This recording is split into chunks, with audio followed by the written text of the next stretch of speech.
Todos.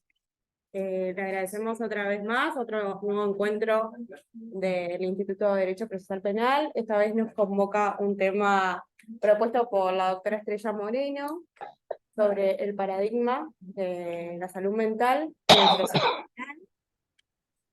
Y bueno, contamos también con la presencia de la licenciada Paula Aramburu, que ella se recibió en la Universidad Nacional de Rosario. Trabaja en juntas especiales de salud mental hace 24 años, es especialista en psicología por la UCES en Buenos Aires. Psicología forense. Psicología forense. Así que, y bueno, y la doctora Estrella Moreno Robinson, que es defensora provincial del Servicio Público Provincial de la Defensa Penal. Bueno, sin más preámbulos, las dejo con las disertaciones.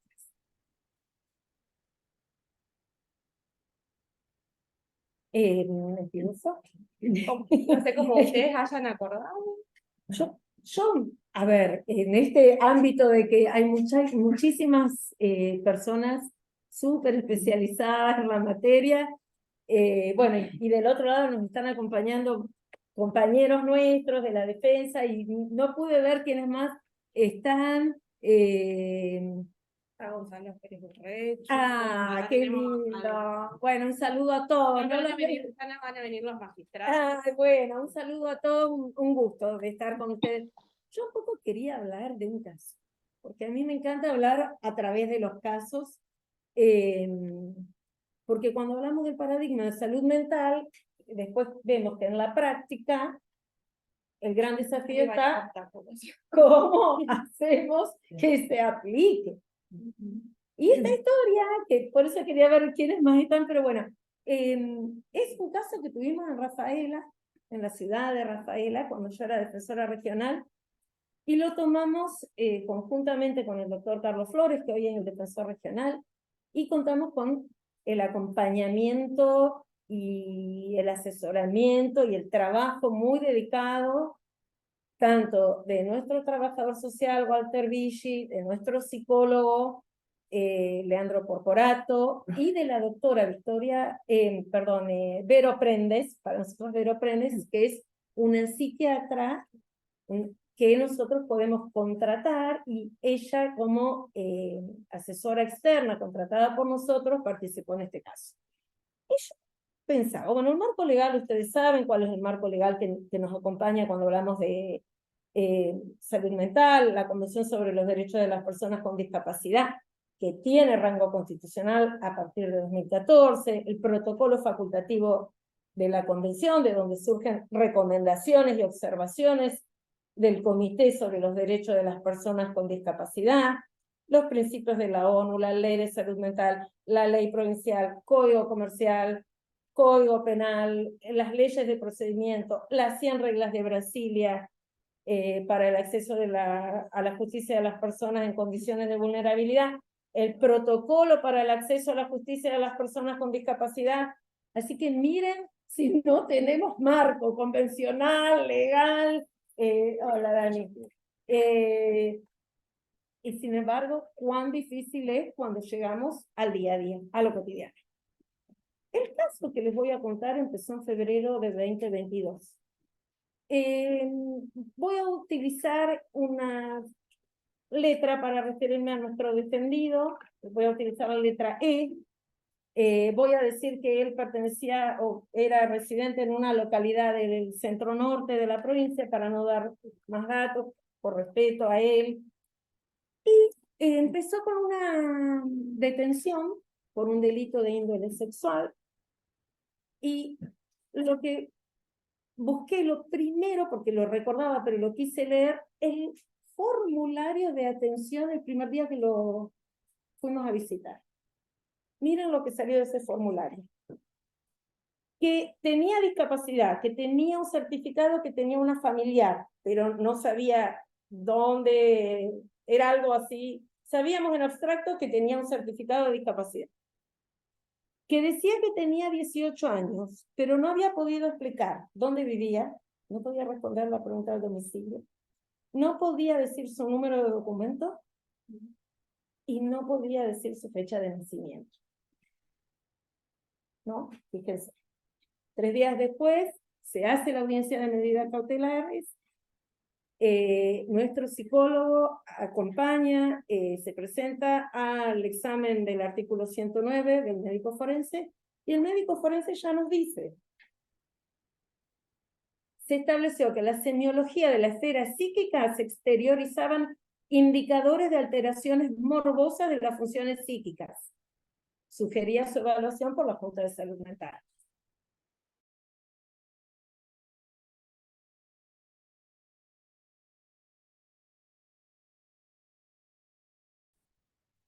Ustedes se imaginen cuál fue el final, ¿no? Las alternativas no fueron encontradas idóneas y quedó detenido. Muy bien, ¿cómo seguimos? Nosotros buscamos el certificado de discapacidad, y lo que pedimos a la Junta, entre las preguntas, que sabiendo que tenía, porque eso lo sabíamos del certificado, retraso mental moderado, decía el certificado de discapacidad, y microcefalia, pedíamos que la Junta determine si sus facultades cognitivas o volitivas estaban afectadas y si excluían la capacidad para entender los actos del proceso y para obrar conforme a ese conocimiento y voluntad. ¿Qué quiero decir con esto? Nosotros abordamos, porque era tan claro que tenían una dificultad enorme para entender, nosotros abordamos las dos preguntas. Sí, era si se podía obrar, entender la criminalidad de los hechos, pero también si podía comprender los actos del proceso. Todo queríamos saber. Bien. Se hizo bastante rápido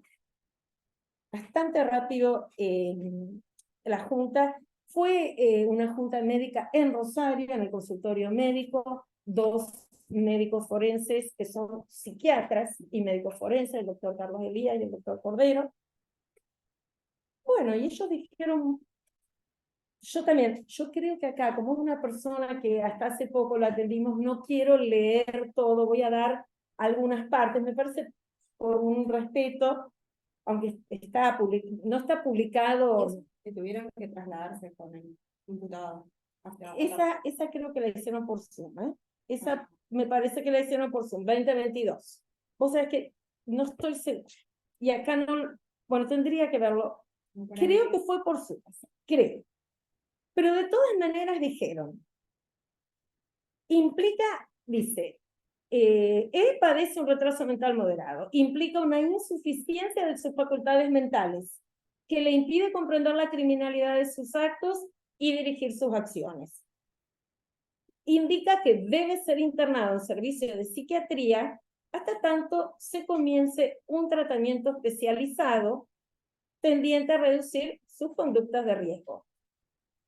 Ellos acá también dijeron que, atento a la gravedad del hecho denunciado, consideraban que existía una peligrosidad potencial, introdujeron eso.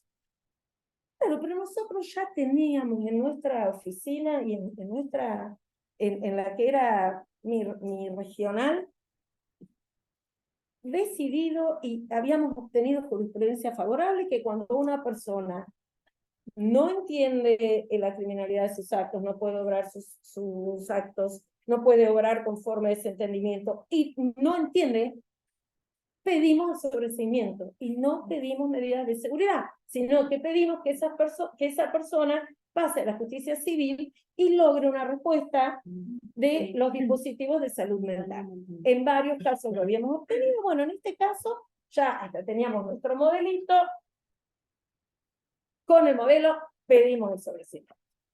Ahora, fíjense, pedimos el sobreseimiento con un resultado de cuenta de 2 psiquiatras, que uno tiene más de 40 años de ejercicio, el otro tiene más de 30 años de ejercicio, con un médico forense que lo había visto inmediatamente luego del hecho, que había dicho que, a su entender, había alteraciones morbosas, que había que revisarlo, pero cuando llegamos al tribunal, la fiscal dice, y esto también, yo en estos foros, yo sé, hay mucha gente que nos escucha, pero yo creo que son foros nuestros, de los que tenemos práctica. Pasó lo que pasa. Si ese punto hubiera dicho, es imputable, nadie hubiera dicho. Hubiera sido muy difícil que la fiscalía hubiera dicho, pero no está bien fundamental. Pero en este caso, como le decía, era inimputable, no entiende, le pareció muy poco fundado a la fiscal. Le pareció que no se había cumplido con el 189. Y el juez, que yo acá quisiera un poquito leerles, entonces ella dice, primero, la fiscal dice, para mí no es un dictamen válido porque no tiene conclusiones, digamos, porque las conclusiones no están bien. Ella dijo, es pobre. Esa fue la palabra que usó. Ella usó la palabra pobre y el juez lo recalcó. Entonces, ¿qué pasó? El juez dijo, yo no voy a hacer lugar al sobreseimiento, considero que no se hizo la Junta de Salud Mental, no respondió a lo que dice el artículo 189, que ahora se los voy a leer para que lo repasemos. No la Constitución. ¿Qué dice esto? Mira, porque realmente fue una cosa muy fuerte. Lo que dicen es que el artículo 189 establece en relación al informe pericial que será fundado, contendrá una relación detallada, clara y precisa de las operaciones practicadas, sus resultados, las observaciones de las partes, sus asesores técnicos, las conclusiones que se formulan respecto a cada tema estudiado. Debe contener las conclusiones definitivas a las que el perito hubiera llegado, las operaciones prácticas que para ello hubiese efectuado, los fundamentos, las razones científicas. Esto en general no se hace y no se cuestiona nunca, pero en este caso se cuestionó. Sostiene que, y entonces, ¿qué dijo el juez? No se determinaron concretamente las operaciones practicadas. Ni voy a cumplir con un testimonio. Bueno, ahí estamos. No, el juez tomó este camino. ¿Nosotros qué pedimos? Justamente eso. A ver, estamos con dos de los, ¿cómo podríamos nosotros decir personas sin experiencia? Son dos psiquiatras y forenses. Es casi un milagro, porque no se consigue más. Carlos Elías, no es cualquier psiquiatra. No es cualquier psiquiatra forense. Por supuesto. A ver, para mí, yo lo puse en la apelación y fui criticada por eso. Son excelentes y tienen una experiencia incomparable. Entonces, por eso, ¿qué pedíamos? Nosotros pedíamos esto. Cítenlo para que expliquen. Excelente, porque era la mejor manera de que puedan defender sus propias conclusiones. Aparte, yo en la apelación puse, a ver, son personas con una trayectoria impecable. Esta también como una crítica donde ellos no se pueden defender. Pero, ¿qué hizo el juez? Porque no les estoy contando lo peor que pasó acá. Por un lado dijo, les voy a contar así, no voy a leer todo porque va a ser muy aburrido, pero por un lado dijo que los jueces no tienen obligación de seguir, dice, el órgano jurisdiccional no está obligado a seguir ciegamente el resultado de la pericia. Bien, bien. Dice, por otro lado, pero entra en otro lugar también que para mí fue terrible, porque el chico salió corriendo. Dice, hizo un despliegue que demuestra facultades intelectuales adecuadas. Pero cualquiera sale corriendo, una cosa. También dice que hubo una preparación, cosa que eso no estaba aprobado a nuestro entender. Pero salió, porque, chicos, ustedes vieron, el chico es un niño. Ese 18 años. Un retraso mental moderado en un niño. Sí, hasta físicamente es muy aniñado. Digamos, era tan claro. Bueno, entonces después dijo, no, salió corriendo. Yo, me parece que. Bueno, y a la vez dijo, lo que tenemos que hacer, una nueva junta.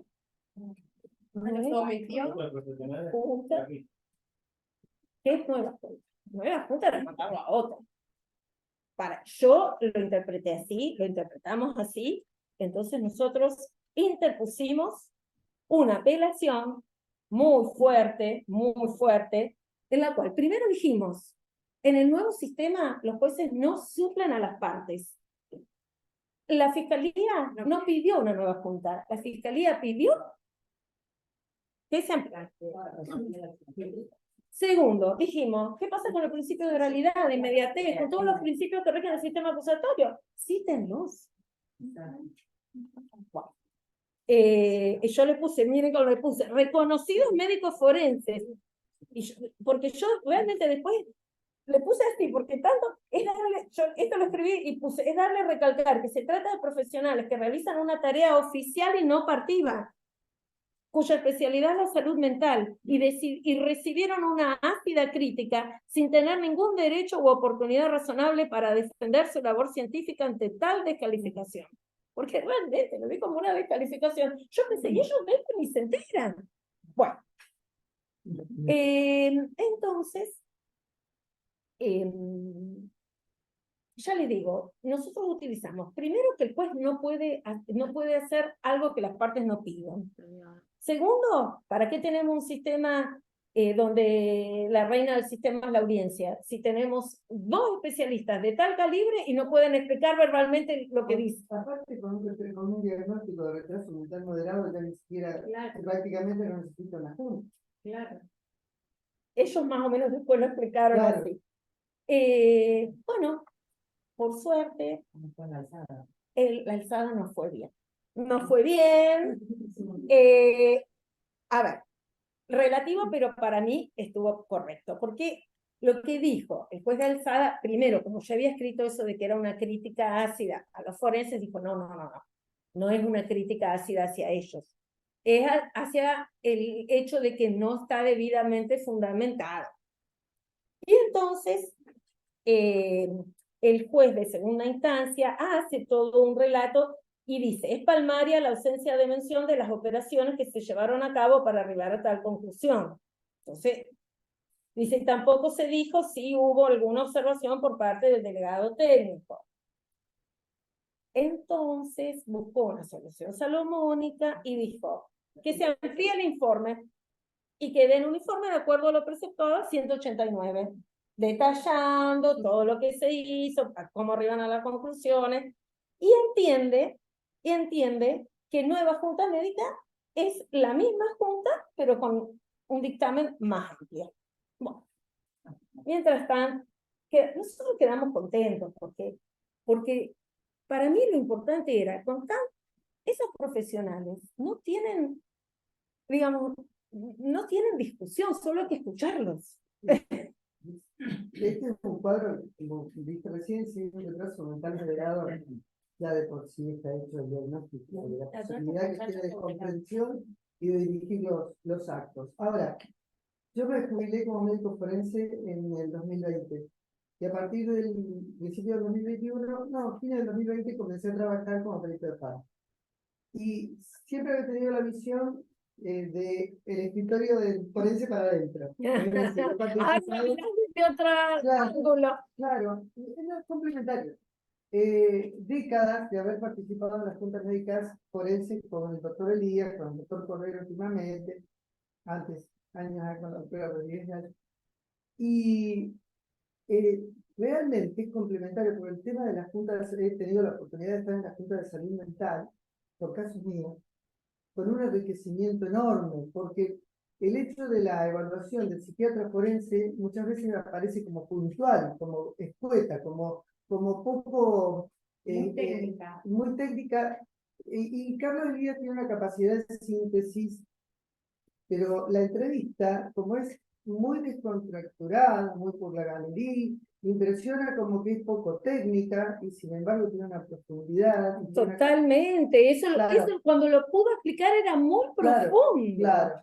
Y mi experiencia, repito mi experiencia porque he tenido casos con la Junta de Salud Mental, lo ideal sería que se pudieran complementar, porque la evaluación que se hace psiquiatras, psicólogos, trabajadores, es precioso. Yo tengo una experiencia maravillosa.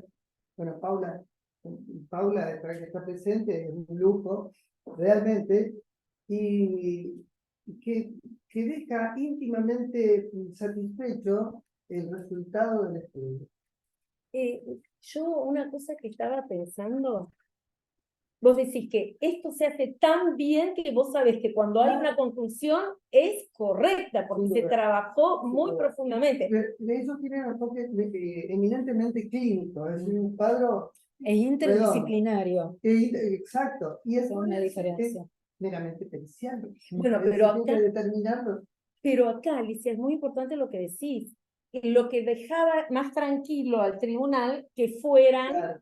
científicos, pero a la vez como no era la resolución Y como a se su vez- pretendía. a su vez tenían, contaban con toda la documentación, digamos, Sí, con sí, el- el con certificado. las atenciones Sí, previas, con el sí. certificado de No había mucho previo porque eran muy vulnerables, Ah, chicos, pero sí tenían certificado. Bien. Que no- O sea, y que ya, también ya sabe- una junta ya había determinado, le había dado el certificado de Y capacidad. que también sabemos que no se obtiene un certificado No. de discapacidad con tanta facilidad, no es que se No, y reparta. menos en una patología que seguramente la habrán... Moderado y muy poco, hay mucho de leve, pero moderado Claro. tiene que tener unas características específicas. Yo quiero decir dos cosas, y respetando a la doctora, que para mí siempre fue el ícono de que llegué y la vi jubilarse y lamento que se haya jubilado. Pero nosotros tuvimos casos donde los profesionales del IML decían claramente que no comprendía la criminalidad. El juez de la IPP mandó a juntas médicas especiales de la provincia, donde se hizo un informe claro de que sí comprendía, sí podía estar en juicio, y fue a juicio, pudo responder al tribunal, fue condenado y fue en cámara, ¿sí? Dado el ok a lo que había dicho el tribunal.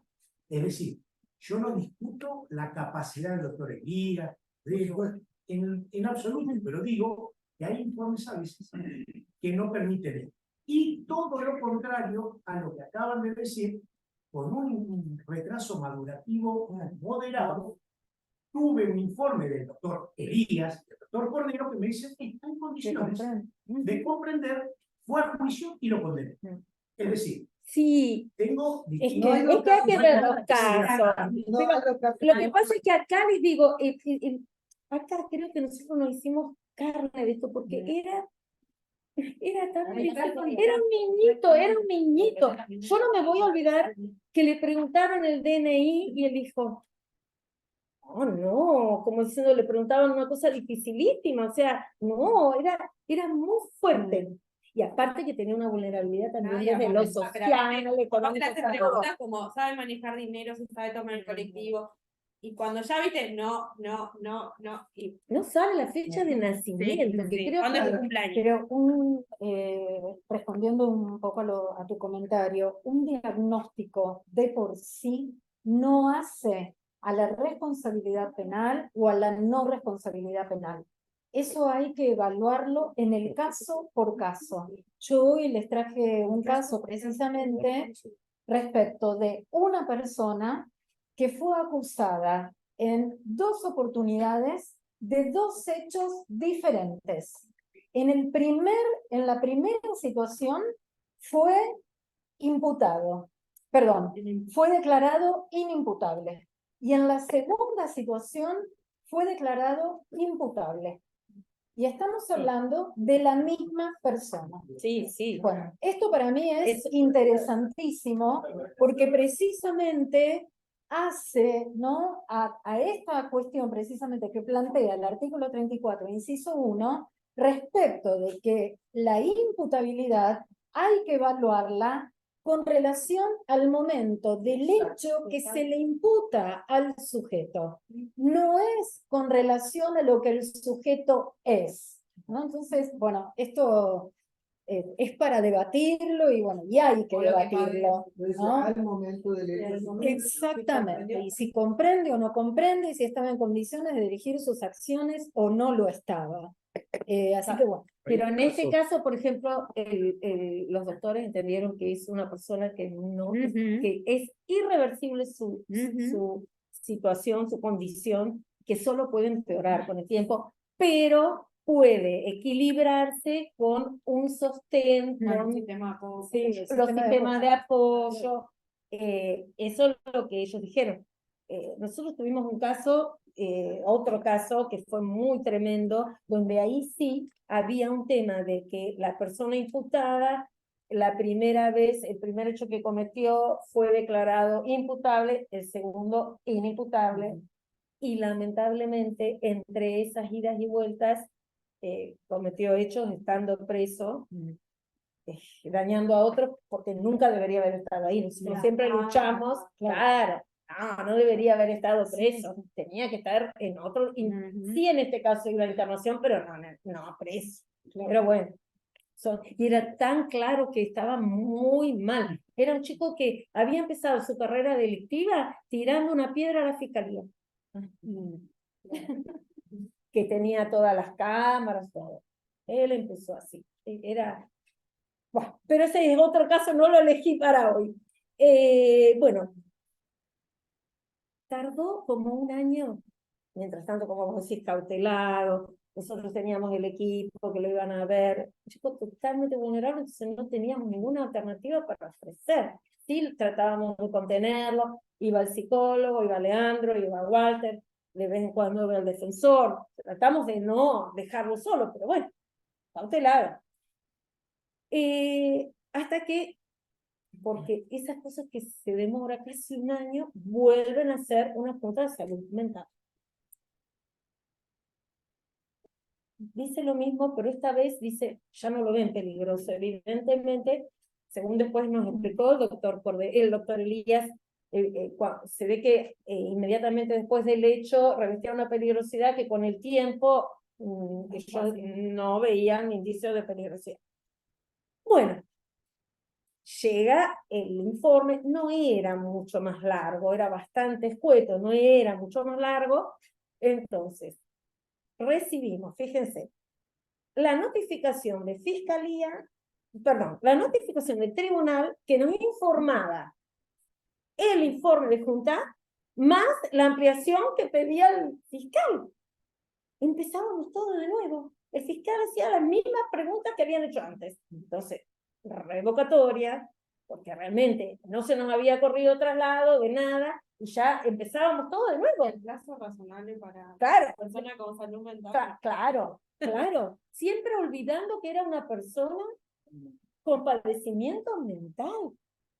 Entonces, revocatoria, yo lo llamé al fiscal y le digo, a ver, ¿qué querés? Porque otra vez vamos a empezar todo de nuevo. Digo, justamente le dije, digo, vos, porque era otro fiscal, se había ido la fiscal, venía otro, le digo, vos no lo conocés, el chico realmente está en condiciones que no. Bueno, acordamos que no íbamos a hacer una nueva junta, perdón, sí, que no se iba a ampliar y que él iba a estar de acuerdo con que se ampliara el informe por escrito. Perdón, verbalmente. En realidad era cumpliendo con lo que había dicho el doctor Alvide, el camarista, que decía se podía ampliar verbalmente.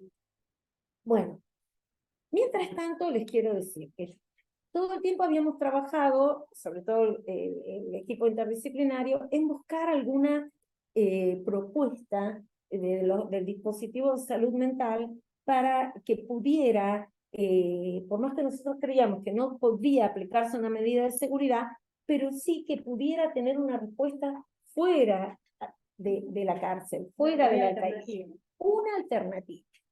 Se había logrado porque habían viajado a la localidad que es bastante lejos de donde estábamos, bastante lejos, habían viajado tanto el psicólogo como Walter y Leandro, el psicólogo y el trabajador social, habían armado con el dispositivo, que siempre me olvido cómo se llama, el dispositivo integral de... el DISE, que es Dispositivo Integral de Soporte Estratégico Regional. Con ellos habían hecho todo un armado, habían articulado un dispositivo en la localidad en la que queríamos que fuera a vivir, con psicóloga, con trabajador social, con todo el equipo. Bien.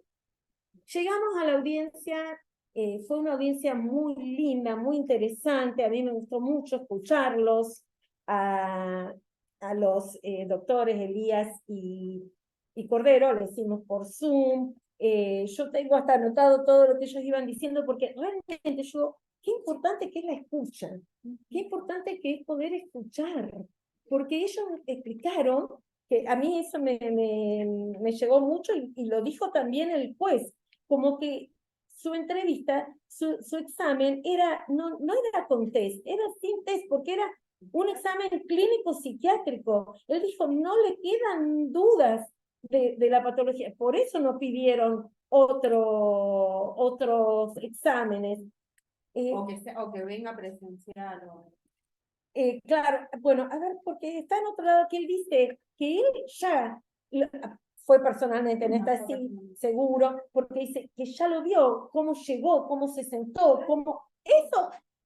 Y dijo, tengo tantos años de experiencia que yo ya lo sé, yo ya lo veo, apoyado también supongo, en lo que ya le decía el certificado de discapacidad.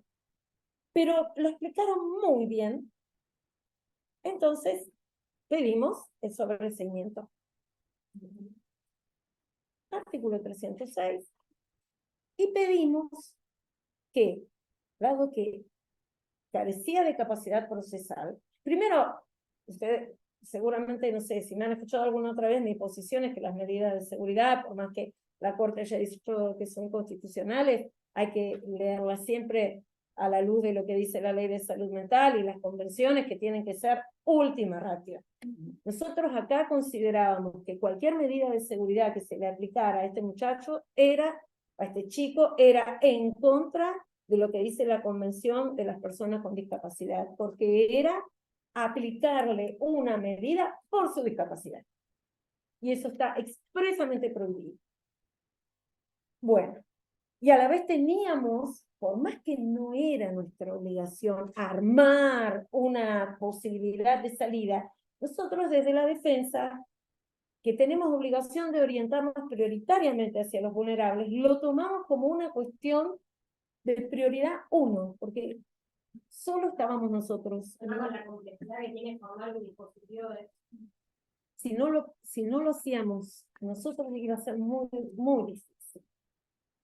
Igual te digo, lo arman los mismos, las personas que tienen la disciplina, digamos, los trabajadores sociales se contactan con otro trabajador social, el psicólogo con otro psicólogo, con el centro de salud. Así es. O sea, generalmente ellos tienen mucha cancha, porque por lo menos la psicóloga de la Defensoría Así Federal es. nos consigue, le decimos, mira, están referenciando en el centro de salud, barrio tal. Y me Eso es lo primero que hacemos. De un caso, bueno, ¿cuál es el centro de salud de referencia? Eso es lo primero. Entonces ahí ya nos completamos. Ellos nos dan un panorama, un primer panorama que, digamos, es indiscutido. O sea, porque son los que hablan, a los que acuden no solo él, sino su grupo familiar. Entonces de ahí ya tenemos los primeros datos. Y ahí empezamos a abrir todas las aristas que surgen. Claro. Bueno, quiero decirles, porque olvidé decirlo, que en esa audiencia donde nosotros pedíamos el sobreseimiento y estuvieron y hablaron y fueron interrogados y explicaron, el doctor Elías, el doctor Cordero, también estuvo la doctora Verónica Prendes, también estuvo el licenciado Walter Vich, nuestro trabajador social, también estuvo el psicólogo. Sí, éramos un montón. Y a la vez, ellos explicaron la salida que habían articulado, y a la vez estuvo la mamá del nene, que estaba dispuesta a recibirlo en la localidad que ella vive. Así que era toda una cosa que no fue a la ligera. Y también a mí me tocó explicar, porque yo tampoco quería que fuera, a ver, medida de seguridad no lo veía. Por otro lado pensaba, y si el juez dice medida de seguridad que sea de esa manera, se podría pensar. Pero en realidad lo que pedíamos era que se sobresea y se remita a la justicia civil con este ofrecimiento, que se liberara. Bueno, todo muy lindo, nosotros pensábamos que ya estaba, pero el fiscal dijo, sí, yo estoy de acuerdo con el sobreseimiento, pero que lo internen. Bueno, pidió una medida. ¿Qué lo internen? Yo pensaba, ¿a dónde lo van a internar? O sea, ¿dónde? ¿En qué lugar? Si los médicos forenses, psiquiatras forenses habían dicho que no hay lugar, no hay criterio de internación. Primero, ¿con qué criterio? No existía riesgo cierto, inminente, no existía. El juez hace toda una interpretación entre los dos resultados, las dos conclusiones, que la primera decía que era peligroso, que tenía potencial peligrosidad, y la segunda no, dice, bueno, no, si era antes peligroso potencialmente, ahora seguro que sigue igual. Habría que internarlo. Bueno, el asunto, ¿dónde? Por supuesto, apelación nuevamente. Y todo esto, mientras tanto, el cautelado. Toda esta historia terminó en junio de 2023. Empezamos febrero de 2022 y yo lo que también pienso, perdonen, esto no es por hablar de la defensa pública, pero yo sé que también los abogados particulares pueden hacerlo, pero cuánto trabajo tiene que haber para poder acompañar y representar a una persona vulnerable. ¿Cuánto?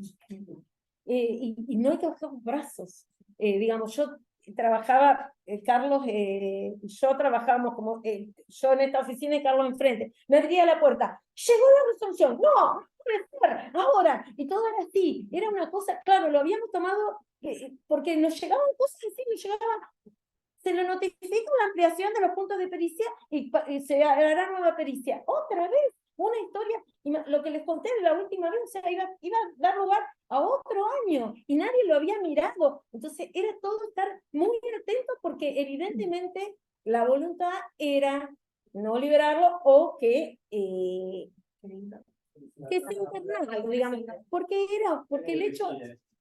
el hecho de índole sexual, yo entiendo que da temor a todos de la liberación, pero bueno. Bueno, finalmente, yo ya era defensora provincial cuando fue la audiencia de junio, así que fue el doctor Carlos Flores. ¿Y qué logramos? Que diga el doctor Alvira, que más, yo esto se los leo porque es fruto de mucho trabajo. Dice, sobre la cuestión de inimputabilidad no hubo contradicción. Eso no hubo contradicción porque no era que la fiscalía decía, nosotros entendemos que él pierde. No, decían que vaya internado. Perdón, porque lo que decía el juez, el juez, esto a lo mejor no lo dije, el juez no hace lugar al sobreseimiento, dice que hay que enviarlo al tribunal de juicio para que se apliquen las medidas de seguridad. Bueno, nosotros dijimos, pero a ver, si no tiene capacidad procesal, ¿cómo se le pueden aplicar medidas de seguridad? ¿Qué clase de juicio podría llevarse a cabo con una persona que no puede defenderse, que no puede ejercer jamás el derecho de defensa material? Y realmente les digo, con él hablar no entendía, era muy difícil que entienda lo que uno le explicaba. A ver, le explicó el psiquiatra, uno de los psiquiatras dijo, puede entender cosas muy rudimentarias, pero no comprende, puede entender alguna cosita, pero no entiende. Bueno, entonces, dijo la Cámara, no hubo contradicción sobre la inimputabilidad de él. Surgió del informe médico que no puede comprender los actos del proceso. Cabe hacer notar que la prognosis de la evolución de la incapacidad ha sido contundente por parte de los galenos intervinientes. El doctor Cordero expuso la incapacidad de revertir tal situación. Dijo, es para toda la vida, pudiendo agravarse por enfermedad sobreagregada o por consumos tóxicos, por ejemplo. Entonces dijo el juez de segunda instancia, puesto que no puede ser enjuiciado, condición indispensable para la aplicación de una medida de seguridad, atento a lo normado por el artículo 1 del Código Procesal Penal, juicio previo, nadie podrá ser penado o sometido a una medida de seguridad sin juicio previo, fundado en ley anterior al hecho del proceso y sustanciado conforme a las reglas del Código. 3 puntos, y dice, en base a las consideraciones, surge, en primer término, que no pudo al momento del hecho comprender la criminalidad de sus actos. En segundo lugar, que no comprende los actos del proceso. Todo ello a raíz del padecimiento mental del que es objeto. Y en tercer lugar, que el mismo no tiene regresión. Cuestiones todas sobre las que no surgen discrepancias. Le asiste razón a la defensa, cuanto postula en su escrito como única solución posible el sobreseimiento propuesto de común acuerdo con el señor fiscal y la remisión de la causa a la justicia civil, para que en el ámbito de su competencia y de considerarlo pertinente, se evalúe la posible restricción de la capacidad a los fines de establecer los apoyos necesarios. Y pone en conocimiento de las autoridades en materia de salud lo que señaló la defensa para asegurar el acceso a la justicia y a la salud e integridad psicofísica de E, habla de lo que elevó a lo que habíamos elevó a consideración de los especialistas el tratamiento que recibirá en esta localidad a través de la integración de un dispositivo de salud mental a cargo de los sectores públicos oficiales de salud mental pertenecientes al Ministerio de Salud de la provincia. Este consiste en el acompañamiento de nuestro defendido a través de un equipo interdisciplinario con el fin de realizar el abordaje integral de la salud mental requerido y su respectivo control y seguimiento. Dicho abordaje fue propuesto por el propio DICER, dependiente de la Dirección Provincial de Salud Mental del Ministerio de Salud. Así que, revocando la resolución, sobreseer a Ezequiel, dar intervención al juzgado de familia, remitiéndose copia de las actuaciones y poniendo a su disposición el nombrado, cesa la prisión y que adopte el temperamento que estime procedente. La defensa se encargó de hacer todo para llevarlo a la localidad. Ahora, esto que hoy parece, lo puedo contar rapidito, fue un trabajo muy grande que requiere mucha convicción, mucho estudio. Yo acá no, ustedes saben las convenciones y todo, nosotros cada cosa la relacionábamos con las convenciones, con las leyes, con el paradigma de salud mental, y no fue fácil. Pero creo que siempre que tratamos casos de personas tan vulnerables y con este tipo de padecimientos, tenemos que volver a estudiar, volver a repasar, volver a leer y ver todo lo que está a nuestro alcance, porque son personas que realmente están en nuestras manos. Si no estamos nosotros, no va a haber nadie más. Así que bueno, fue una historia con final, no podría usar la palabra feliz, porque son todas cuestiones acá muy tristes, todas, muy difíciles, todas. Hay otras aristas que no cabe que las cuente ahora, pero hacen la situación de más vulnerabilidad, que provoca mucha tristeza, pero el resultado fue gratificante porque es un reconocer lo que quisimos decir desde aquel 7 de febrero de 2022. Así que bueno, eso. Una pregunta, ya que lo veo de frente, un abogado defensor sagaz, como el doctor Campbell, ¿no hubiese podido presentar ante ese dictamen una ineficacia de esa imputativa hecha, donde esa persona la sometieron después de 72 horas de imputativa, donde no tenía conocimiento de nada, porque se lo estaba diciendo, ¿sí? Porque, ¿cómo sería factible un sobreseimiento si la imputativa no fue, digamos, la imputativa está hecha para que la persona pueda saber por qué se lo está investigando y poder ejercer el derecho? Digo, pregunto, como para hacerlo. Yo te digo, no, es que era todo más largo, ese era el problema, porque mientras tanto, estaba cautelado, todo el tiempo estuvo cautelado, todo el tiempo estuvo en una alcaldía, así nada. Entonces nosotros buscábamos también una solución para que él no siguiera en ese lugar, porque no estaba en condiciones de estar en ese lugar. Podría haberse pensado, pero el código habla de sobreseimiento. Y el fiscal había dicho que estaba de acuerdo, lo que pasa es que después nos sorprendió con la internación. Un chico cautelado que me llamó un compañero del pabellón y me dice de la defensa de este chico no puede. Eso es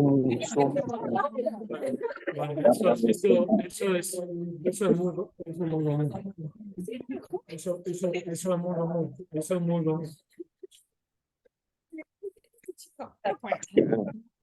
Es así. Todos se dan cuenta, pero ¿quién le pone el cascabel al gato? Te llama el mismo servicio penitenciario a veces. Te llama alguien, te llama una psicóloga con conciencia del servicio penitenciario y dice, doctor, dice, acá yo estoy viendo a esta persona, digamos, yo formo parte del servicio penitenciario, acá nosotros vemos muy difícil la situación de esta persona, y tenés que, sí, y eso iba, quería hacer una sola, algo que se habló acá también, tengo 20 cosas para decir, pero lo voy a dejar ahí con ustedes, son ustedes las que van a hablar, pero se habló de dos dictámenes distintos con el plazo del tiempo, y ocurre también, nosotros tuvimos un caso, que un primer dictamen, resultó que la persona comprendía el proceso penal, y juntas mismo nos dijo que, y los forenses, que los 2 años que llevó en cárcel por un delito que tenía una pena en expectativa muy elevada, pues fueron 2 años de cárcel, de hecho, de abuso, que después de eso no lo comprendió, que la cárcel provocó un deterioro tan grande en la psique de la persona que ya no comprendía el proceso penal, lo cual implicó una suspensión del proceso penal en ese momento, es decir, ingresa sabiendo y no ingresa sabiendo. O ingresa conociendo con la posibilidad, son personas que están en una línea limítrofe, y la cárcel, lejos de generarle cualquier tipo de va provocando un deterioro tremendo. Pasó lo mismo con un caso de femicidio. Física y psíquica estaba en juego. Ahora estoy bien, pero no puedo más asistir a los juicios orales y tampoco puedo seguir escuchando el horror que venía escuchando. Entonces, bueno, tuve que decir basta, y ahora la que les contesta los mails soy yo, sépanlo. Entonces, bueno, van a encontrar un tono distinto probablemente en los mails. Yo estoy haciendo todo lo posible para mejorar la comunicación. Fiorella, sépanlo, todos los pedidos que vienen por parte de la defensa para la intervención de juntas, sí o sí tienen que pasar por la OGJ, porque nosotros no somos peritos de parte. Entonces, el Ministerio Público de la Acusación tiene que estar al tanto de nuestra intervención.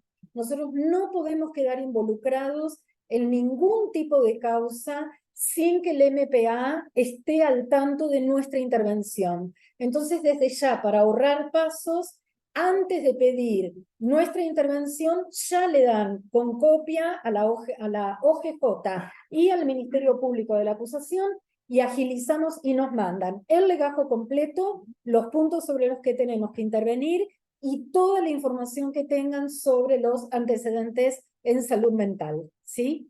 Así que bueno, de esto ya matamos 2 pájaros de un tiro, y para nosotros, ¿no? Y agilizamos muchísimo. Después los chicos me matan porque dicen, Paula, basta de repartir casos, porque yo digo, yo tengo los mails al día, y ellos me quieren matar porque no damos abasto. Eso implica mucho trabajo. Exacto, porque es verdad, no damos abasto con las fechas, no damos abasto, ya estamos poniendo fechas para febrero, para que se den una idea. Entonces, bueno, porque no da la agenda. Hubo épocas en las que, miren, yo tenía un timing interno en el que con 13 casos yo sentía que estallaba, que ya no podía, no soportaba más de 13 casos por la tremenda complejidad de estos casos. ¿Saben cuántos casos he llegado a soportar? Y ahí fue que yo tuve que parar. 25. O sea, 25, les hablo de casos que ustedes los conocen, pero nosotros trabajamos con la familia, con una profundidad en esas entrevistas, que bueno, que hay un momento en el que uno dice, Ale, vos lo sabés, uno dice, basta, o sea, realmente no poder soportar más, escuchar ciertas cosas. Bueno, les traje un caso en el que nosotros intervinimos por primera vez en noviembre de 2019. El riesgo que yo corro es de pronunciar el apellido de este señor, porque lo tengo sumamente presente. Espero que esto no me pase. Lo voy a llamar A. Este hombre llega derivado por la OGJ, por un pedido del Ministerio Público de la Acusación, por una causa de amenazas calificadas. Este señor es denunciado por una mujer que había sido, digamos, amenazada de muerte. O sea, este hombre decía que la iba a matar directamente. Y bueno, en la medida en que lo vamos entrevistando, él empieza a desplegar un discurso en el que empezamos a detectar que este hombre estaba absolutamente convencido de que esta mujer estaba enamorada de él. Un delirio erotomaníaco con componentes muy querulantes, ¿no? de mucha violencia. Empieza a asociar a esta mujer con una participación con los narcos, con ideas de perjuicio hacia él. Bueno, toda una serie de componentes bastante bizarros. Después la asocia también a participación en la prostitución. Dice que ella es quien lo persigue, ¿no? Porque está tan enamorada de él que sale a buscarlo por distintos lugares de la ciudad, que la ha visto, por ejemplo, andando en bicicleta cerca del río. Entonces le decía, bueno, pero ¿usted en qué momento va al río? No sé, no lo recuerdo. Bueno, mucha inconsistencia, pero una certeza delirante respecto del enamoramiento de ella hacia él. Bueno, Clara, era tanta la fijeza, ¿no?, que había en estas ideas respecto de este amor, entre comillas, obviamente, que realmente este hombre representaba un riesgo, sobre todo para esta mujer, porque la tenía sumamente identificada. Esta mujer trabajaba en un lugar que él había identificado, él recorría este lugar con frecuencia, la iba a buscar para corroborar que ella lo estaba buscando, que quería tener una relación con ella. Entonces, bueno, en ese momento él representaba un riesgo, sobre todo para esta mujer, y estaba en un momento así como de brote muy importante. En ese momento, bueno, nosotros informamos que nosotros no trabajamos bajo el concepto de peligrosidad. Esto, digamos, ese es nuestro paradigma. Nosotros trabajamos con el paradigma de que alguien representa un riesgo cierto e inminente para sí o para terceros, según la Ley Nacional de Salud Mental. Eso fue lo que informamos en ese momento, que presentaba una psicosis paranoica, erotomaníaca, que en ese momento se encontraba, ¿no?, con un delirio sistematizado, de mucha virulencia, con ideas de una certeza inquebrantable, incuestionable, de una gran carga afectiva, ¿no?, que resultaba irreductible, que requería medicación, tratamiento, y que en ese momento, al representar un riesgo para terceros, específicamente para esta mujer, que era quien había presentado quien lo había denunciado, en principio requería hacer este tratamiento bajo la modalidad de una internación. Pues este hombre no tenía, digamos, una familia que había una hermana, que en ese momento no habíamos podido entrevistarla, no parecía hacerse demasiado cargo de él, no había nadie que al menos en ese momento nos constara, perdón que te doy la espalda, no había nadie que fehacientemente nos constara que pudiera hacerse cargo, ¿no?, de la medicación que iba a necesitar. Respecto de esto, a mí me interesa plantearles que el delirio no es algo que se cure, porque en realidad el delirio es la cura, digamos, para la psicosis. Lo que sí se puede hacer con ese delirio y con determinada medicación es moderar la carga afectiva que acompañan esas ideas delirantes. Entonces, bueno, esa era un poco la intención, que este hombre bajara esta gran carga afectiva, ¿no? Era un hombre muy desafiante, que nos confrontaba a nosotros abiertamente, estaba como muy enojado, así, no sé, era alguien que metía cierto miedito. Y miren que evaluado a mucha gente a lo largo. Exactamente. Exactamente. Exactamente. No había forma de correrlo, pero ni un ápice de todos estos pensamientos. Bueno, finalmente se ordena su internación y él queda alojado en un hospital monovalente para su tratamiento. Bueno, al principio llegan algunos informes, llega un informe donde en ningún momento se habla de esta erotomanía.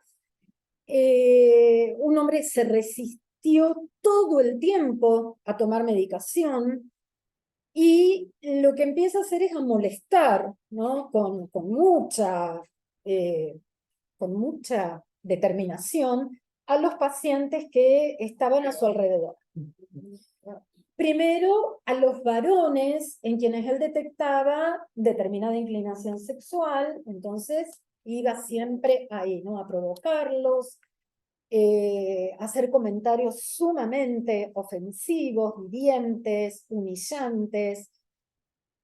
Bueno, nos comunicamos al recibir uno de estos informes del hospital, nos comunicamos inmediatamente con el equipo tratante, nos reunimos, bueno, les damos nuestro parecer respecto de la situación y ahí ellos empiezan a pensar la situación de este hombre desde otro lugar. Y hay un informe que yo les doy, díganme cómo estoy de tiempo, ¿eh? Bien. Pero él estaba, lo que no me queda claro, él estaba en prisión preventiva. A él le aplican una medida de seguridad y va y es internado en el hospital psiquiátrico, en el monovalente. Y llega en diciembre, ¿sí? Nosotros lo evaluamos en noviembre, es internado, y en diciembre llega un informe que dice: la estadía hospitalaria al día de la fecha no obedece a criterios clínicos, puesto que los profesionales actuantes consideran que de no mediar el cumplimiento en el hospital de la pena impuesta, debería procederse a una externación progresiva. Hablan de externación progresiva. Habiéndose ya alcanzado los objetivos iniciales que pueden plantearse para una internación, en acuerdo con el dictamen elevado oportunamente por las juntas especiales en salud mental. Nosotros les acercamos una copia de nuestro dictamen. Consta en el citado informe que la prolongación de la estadía por razones distintas que las de tratamiento es contraria a las políticas sanitarias y a lo estipulado en la Ley Nacional de Salud Mental. Se constató en los últimos días que se ha tornado irritable, dirigiendo reclamos hacia el equipo y manifestando sus deseos de abandonar la medicación. En este contexto, el día viernes del corriente, se habría mostrado agresivo verbalmente y amenazante hacia una paciente mujer internada, hecho que motivó la intervención de profesionales del hospital. Y el día 15 por la noche, 15 de diciembre, habría agredido físicamente a un paciente varón, según los relatos de este, desencadenando conductas que representaron un riesgo para sí y para otros. Las personas internadas que han manifestado ser víctimas de estos hechos son portadoras de padecimientos mentales severos. Cuando se ha confrontado al señor A con estos sucesos alegados, ha adoptado una posición reivindicativa que dificulta cualquier intervención y aumenta la tensión de los vínculos. Todo lo anterior fue comunicado a la dirección del hospital, que instruyó la elaboración del presente informe. Todo esto dificulta la estadía del señor A en un entorno con usuarios con características psicopatológicas muy diferentes a las que el señor A estaría manifestando. Lo que acá nos están haciendo saber es que ya no se trataría de un cuadro psicótico, ¿no? Y con un delirio en curso, como eso que nosotros habíamos evaluado, sino ya con características más de tipo perverso. Claro. Yo no uso la expresión porque mi religión psicoanalítica no me lo permite, pero bueno, andaría por ahí. Esa era la idea. Bueno. ¿Qué pasó? Hay otra escuela casi. Claro, totalmente. Vamos complementando. ¿Qué sucedió? Al poco tiempo, este hombre viola a una paciente del hospital. La dirección lo denuncia, presenta una denuncia porque esta chica habla de esto acompañada por la trabajadora social y por su psicóloga, lo que le costó horrores, porque era paciente de allí, con todas las dificultades que tenía para hablar de esto. Habla con la dirección de lo que había pasado, da detalles del horror que había vivido, lo denuncia en el Ministerio Público de la Acusación, y el Ministerio Público de la Acusación lo vuelve a derivar a juntas para que hagamos una nueva evaluación. ¿Qué pasó aquí? Hacemos una nueva evaluación y nos encontramos con un hombre que empieza a decir cosas, bueno, obviamente la causa era un abuso sexual con acceso carnal, y empieza a decir cosas como, comenta por sí mismo que él ya había estado alojado en Coronda por otra causa, que la Coronda no volvía, yo a la cárcel no vuelvo. Dice que en el hospital donde se encuentra actualmente, dice estar en un hospital psiquiátrico es peor que estar en la cárcel. Formula reclamos, denuncias y demandas hacia el sistema penitenciario, profesionales de la salud mental y el Poder Judicial.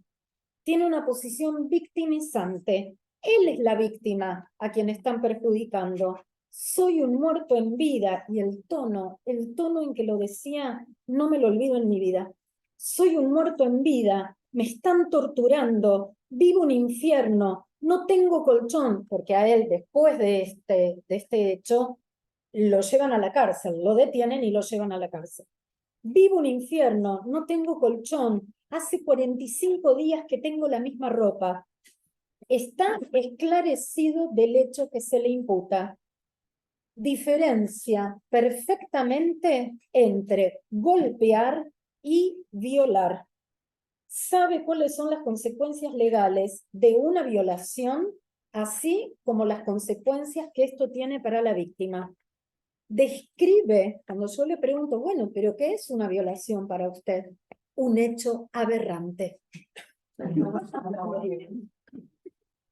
Así. O sea, había una clara valoración de este acto. En la primera entrevista niega el hecho. En la segunda refiere que es una causa que le han armado para perjudicarlo. Está en un estado de hipervigilancia y de suspicacia, tiene un discurso enfático y confrontativo y está a la defensiva. Manipulador. Si vuelvo a la cárcel, me mato. Los rasgos de personalidad: narcisista, omnipotente, desconfiado, suspicaz y descalificador para la acción, digamos, las preguntas de todos los profesionales que estábamos ahí. Reconoce que nuestro primer dictamen, donde habíamos dicho que no comprendía la criminalidad del acto, la declaración de inimputabilidad me va a favorecer. Así de clarito. Yo a la cárcel no vuelvo, me quiero ir a mi casa y el dictamen de ustedes me va a favorecer. ¿Era la misma persona? La o misma persona. El hermano gemelo. La misma persona.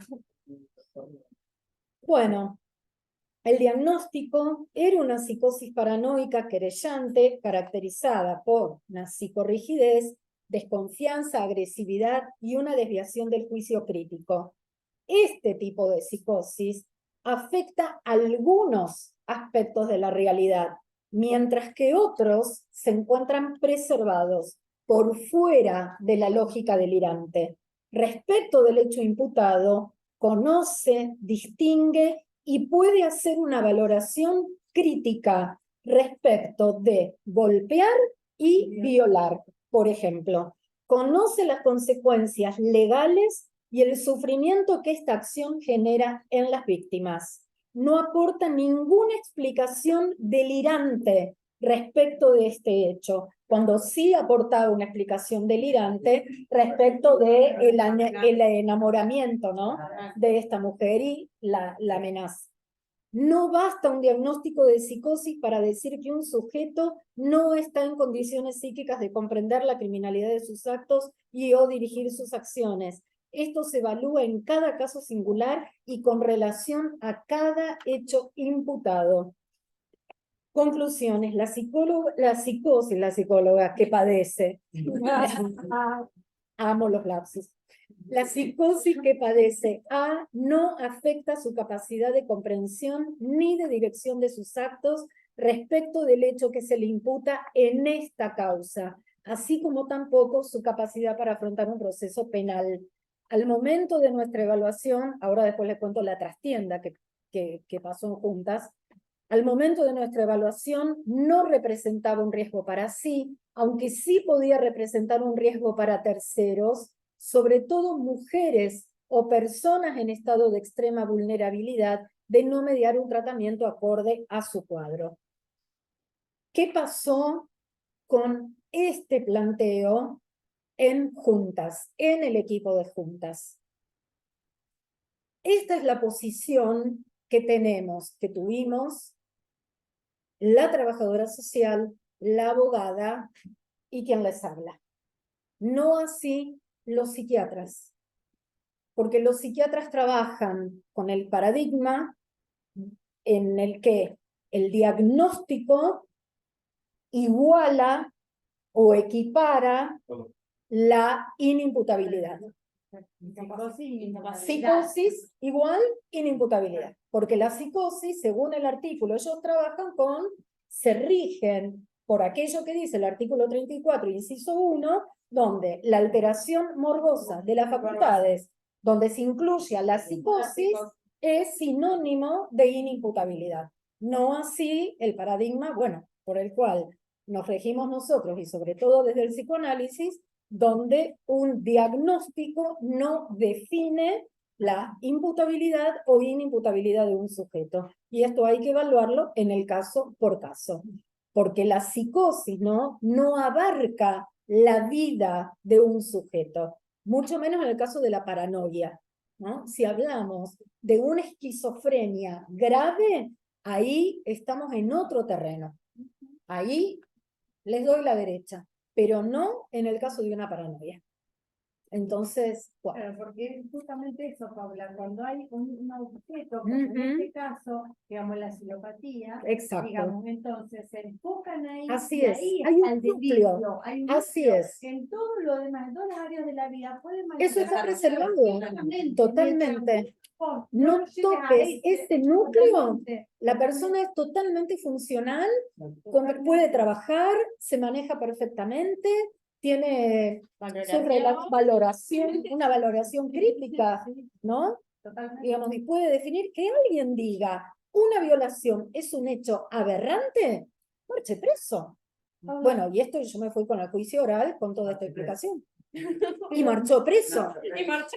Pero marchó preso. Y fue así.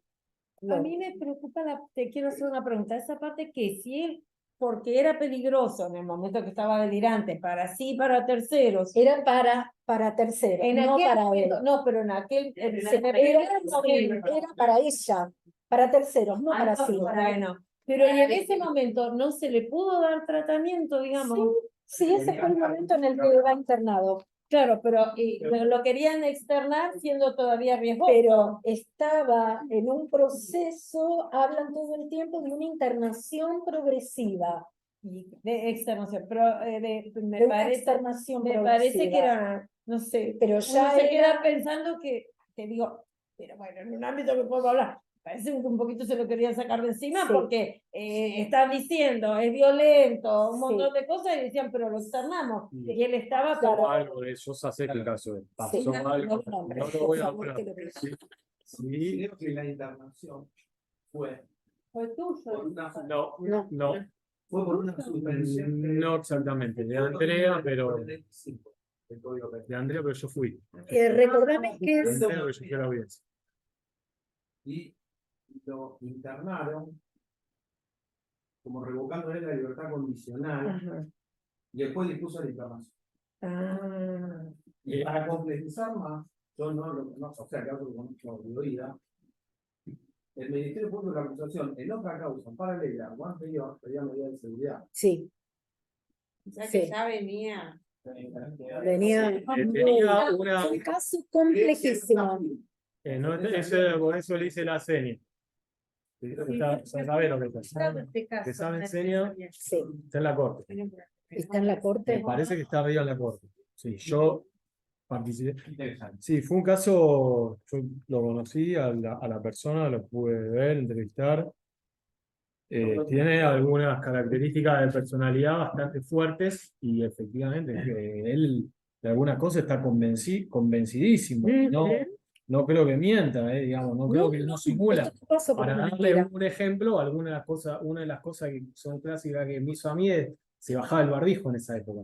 Ah, Y decía, mire, usted viene de la cárcel, ahora va a la cárcel, Sí, se me baja el acuerdo, barbijo, me acuerdo. yo tengo el barbijo, Sí, usted se está, y no había, o sea, no se apegaba a la ley, pero ni siquiera por una cuestión de, Pero era porque estamos confrontativo. nosotros dos y de alguna manera tenemos que convivir porque hemos venido a defenderte, digamos, una situación así en la cual él también, digamos, no es fácil tampoco la defensa para esta persona, porque nosotros en algún momento, por ejemplo, yo en particular, empiezo a formar parte de su propio núcleo delirante, ingreso de alguna manera, y la manera en la cual ingrese, sí, pero...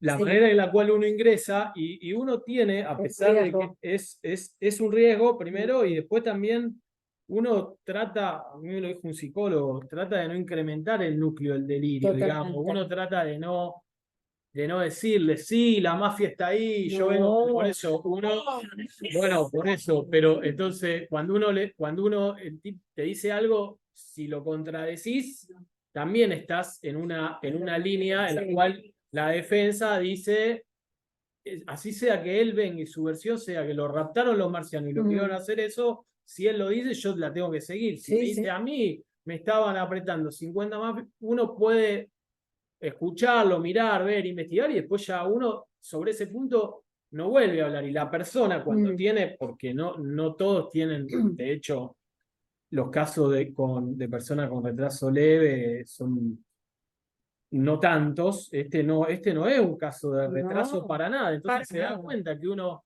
cambia el eje y lo vuelve a poner en el, bueno, vamos a ver qué está pasando, vamos a ver este testigo, vamos a ver. Son temas que sí, es muy interesante. Me contestaste una de las preguntas que tenía en el medio, que es... Paula. Sí. Cuando está pasando que Oliveros todo quiere externar, no nos tiene, nosotros solamente tenemos internaciones provisorias, por lo menos así interpreto yo la ley, que solamente puedo tenerlo internado provisoriamente hasta que ustedes se puedan expedir sobre los distintos puntos, por eso pedimos siempre, siempre estamos con los mails y todo. Pero voy al hecho de que, ¿por qué puede haber esto? De que ustedes son claros, como hemos tenido algunos informes, que necesita, porque es peligroso para terceros, una internación, ¿sí? Y ellos dicen que no, porque ¿cuál es la situación?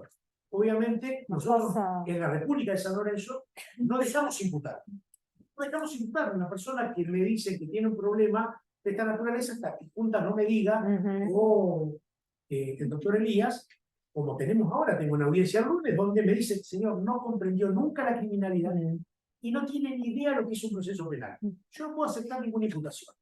La defensora, vamos a discutirlo en la audiencia, me pide un sobreseimiento, a lo cual digo, señora, si nunca fui imputado, no puedo sobreseer. Lo que voy a hacer automáticamente es borrar esa internación provisoria ordenada por mí, digo, no está más ordenada por mí, y lo voy a poner en posición del juzgado de familia.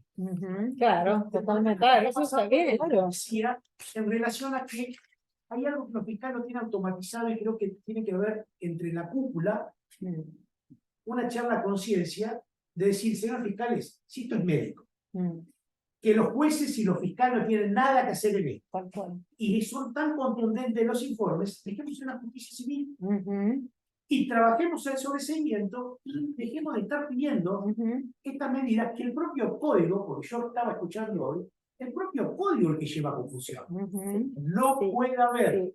¿sí? una medida de seguridad si esto no es llevado a juicio. ¿A qué juicio? Si no Claro. lo puedo tener. Y como me ha dicho el doctor Fosco, dice, está bien, hacemos un juicio sin la persona, no hay ningún problema. ¿Y yo cómo me entero? ¿Cómo lo voy a poder defender yo si no sé lo que pasó? Claro, por ¿Qué eso, pasó? ¿Quién imposible, prestaba? No, con lo cual imposible. se torna imposible. Totalmente. Creo que deberíamos nosotros Sí. trabajar en conjunto, defensa, fiscalía y judicatura, para ponernos de acuerdo que Sí. esto en realidad tiene que ser resuelto en el lugar que tiene que ser resuelto, que es en la justicia civil, Sí. y dejar las cuestiones penales cuando hay un informe de esta Seguro. característica, ¿no? Mira, Pero bueno, nosotros tenemos ese problema hoy. tenemos casi un, ¿cómo llamarlo? Me lo voy a llevar a vivir a mi casa en cualquier momento. Empieza con Z el apellido. IZ. Ah, sí. Bueno, Sí. Y todo el tiempo. Sí. no es tuyo, ha sido, pero- ha sido tuyo en algún momento. Ha sido tuyo. Lo hemos evaluado 16 veces. Es que yo digo, ¿por qué tanta evaluación? ¿Y por qué? Bueno, Pero ¿y cuáles son las conclusiones no, en general? desde el año, nosotros lo estamos evaluando desde que él tenía aproximadamente 16 años y ahora tiene 30 y pico. Entonces, venimos haciendo su seguimiento desde que estaba alojado en el IRAR. La cantidad de informes, de medidas que hemos propuesto, ha estado internado en cuanto lugar se les ocurra. O sea, ya no podemos más. O sea, ya no depende, no hay otras opciones que podamos brindar. No hay otras posibilidades. ¿Qué más quieren que digamos? ¿Pero qué dicen ustedes Entonces, en general? Todos los cada vez que necesita tratamiento, hemos hablado con la Dirección de Salud Mental, hicimos una articulación directa con Oliveros. Pero es inimputable. Ha sido declarado imputable e inimputable. Imagínate, más de 16 causas tiene. Caso de salud mental. Totalmente, totalmente. Entonces, ese caso tiene que pasar a civil. No, Claro, no porque, puede claro, estar más en el área penal.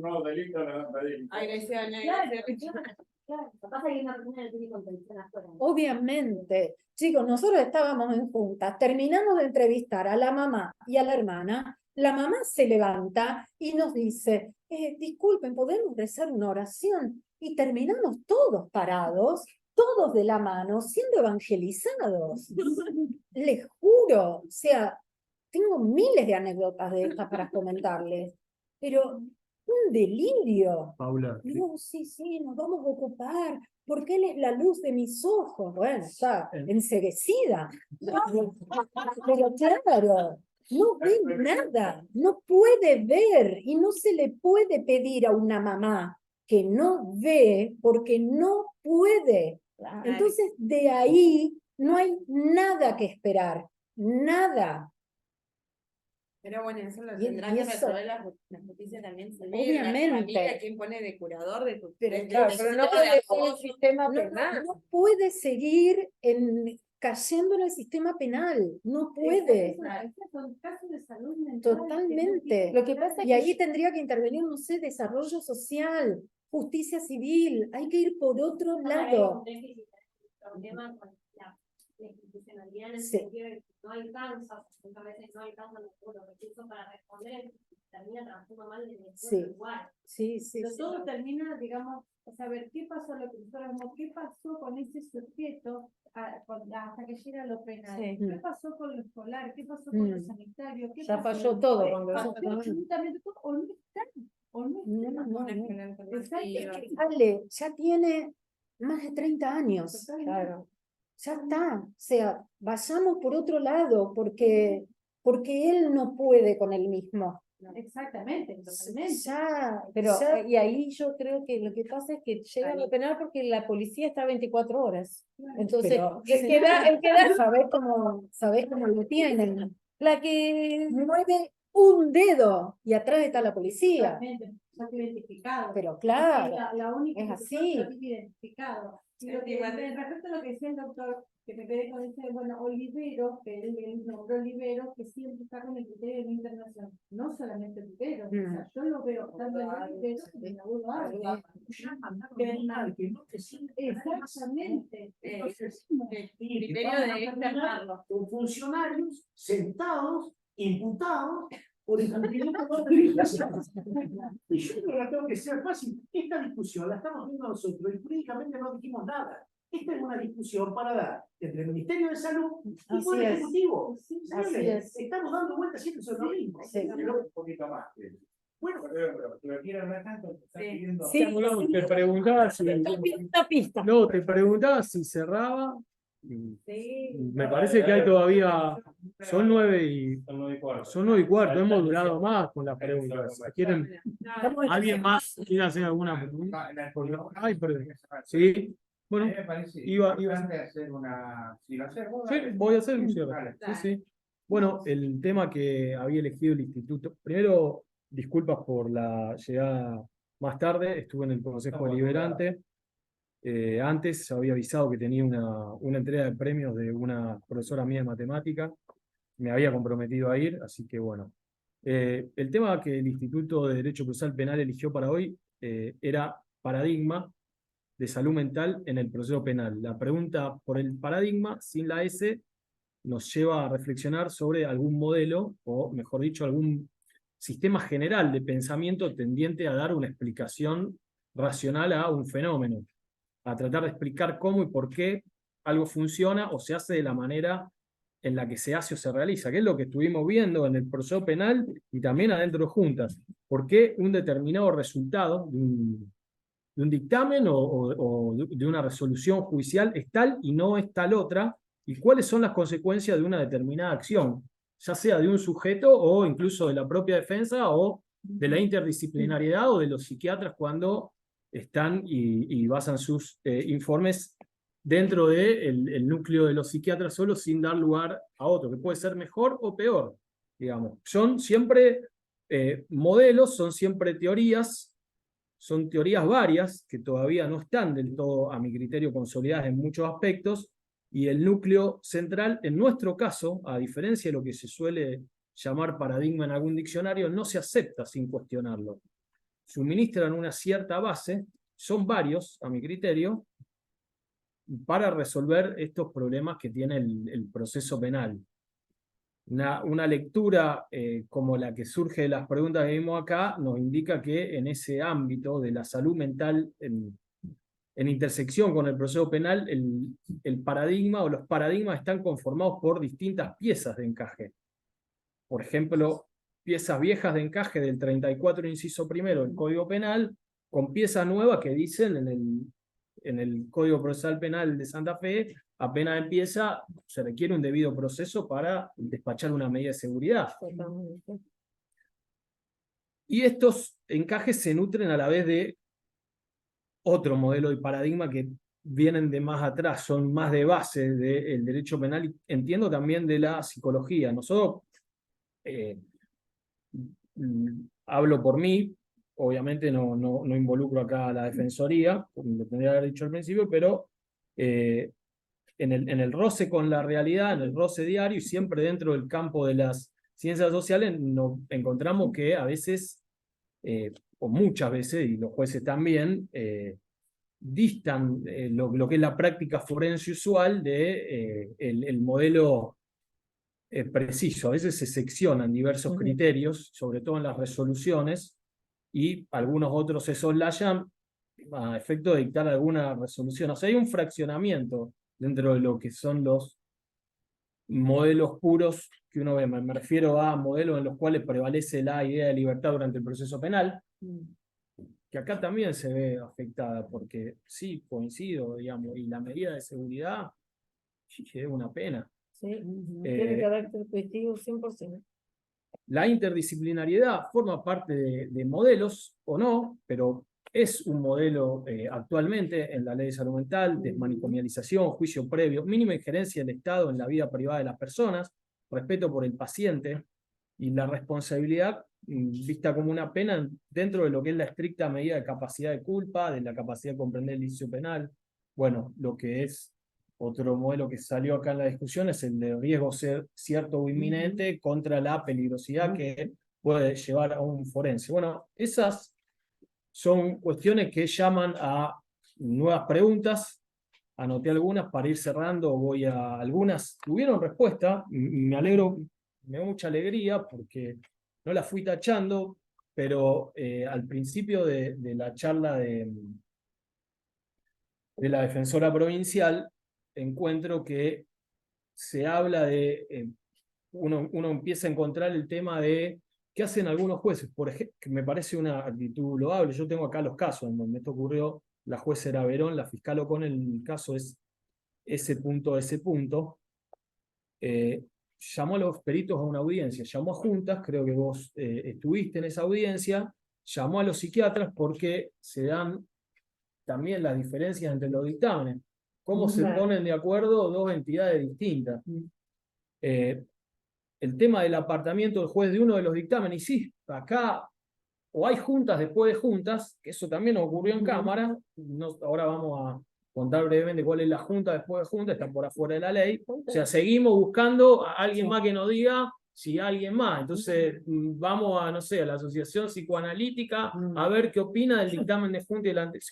Seguimos ad infinitum, bueno, en algún momento el juez va a tener que tomar una decisión, para eso está ahí, para eso tiene el grado de responsabilidad, y va a tener que optar por algún dictamen según lo que vea, y a mi criterio siguiendo los paradigmas de la libertad, de la mínima injerencia, de los derechos de la persona que está sometida al proceso.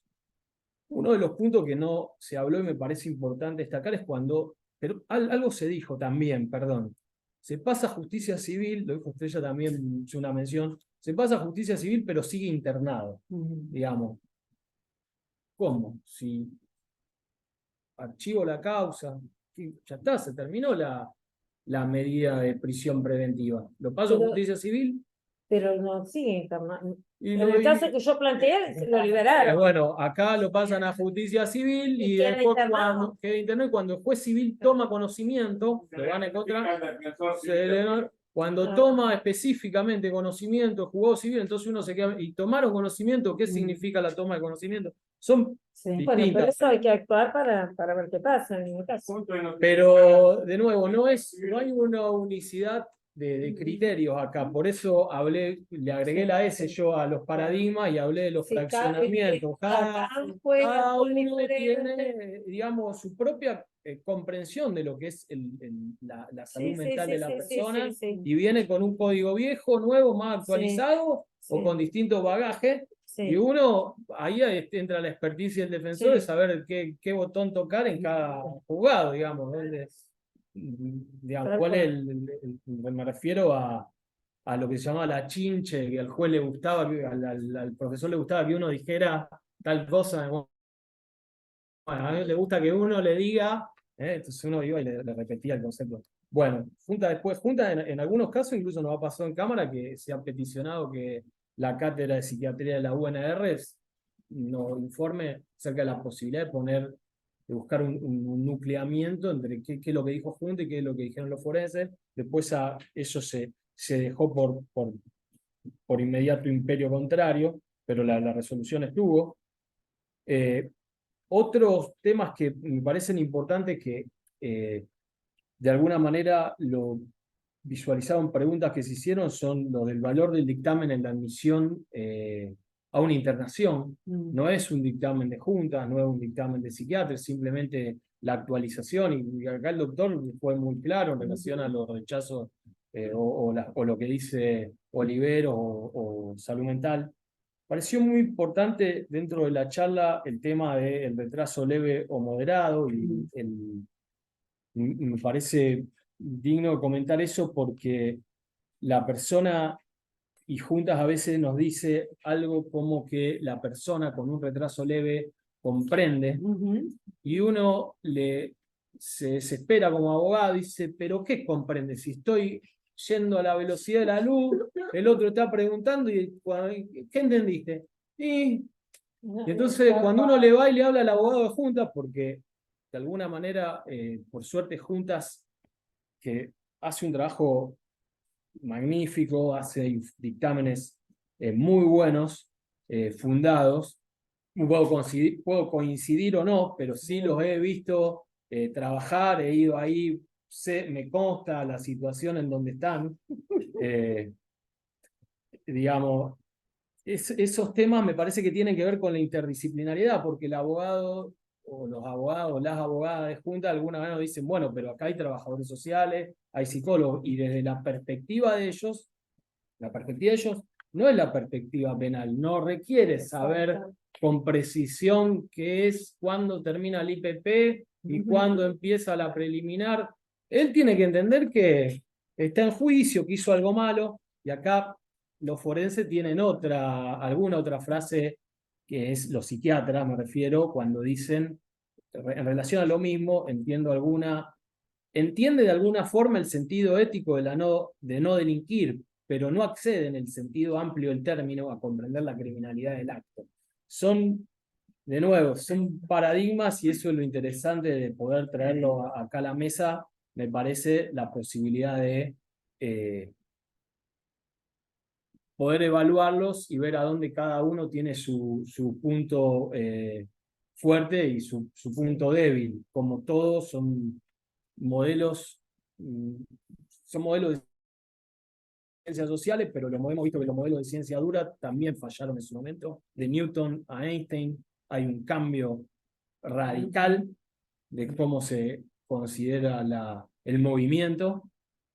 Y bueno, y acá, por suerte, nosotros de las ciencias sociales admitimos que no las tenemos todas con nosotros y algo puede variar. Un par de puntos más para cerrar.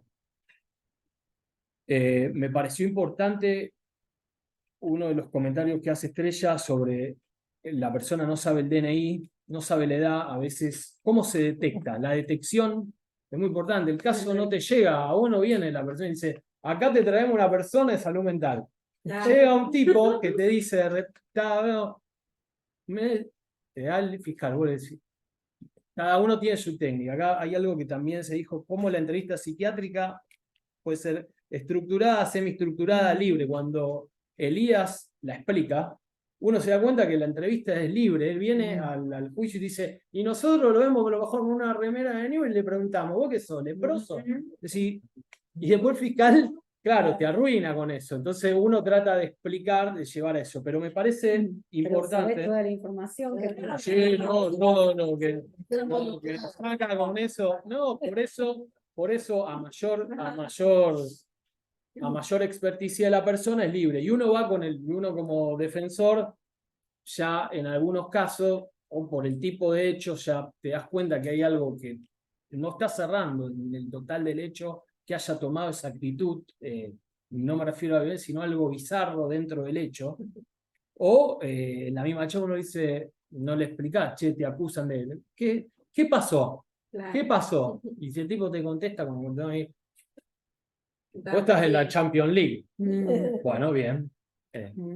Ahí ya es para sospechar. Me parece que ese tipo de puntos son importantes para el proceso penal en cuanto uno lo pone el pie adentro, porque uno no pone el pie con la imputativa ni conjunta diciéndote que comprende o no. Pone el pie adentro en la entrevista con la persona. Y la entrevista del defensor es fundamental. Hemos tenido casos de personas condenadas varias veces y que han pasado por jueces, fiscales del viejo sistema y algunas veces de nuevo, y en algún momento uno llegó a la conclusión de, bueno, pero si le explicamos todo y nos dijo que sí, fuimos 3 lo que le explicamos, te hacen quedar mal a veces con los magistrados, dice, usted no le explicó, bueno, le voy a explicar, le explicamos, ¿qué le voy a explicar? No tengo, o sea,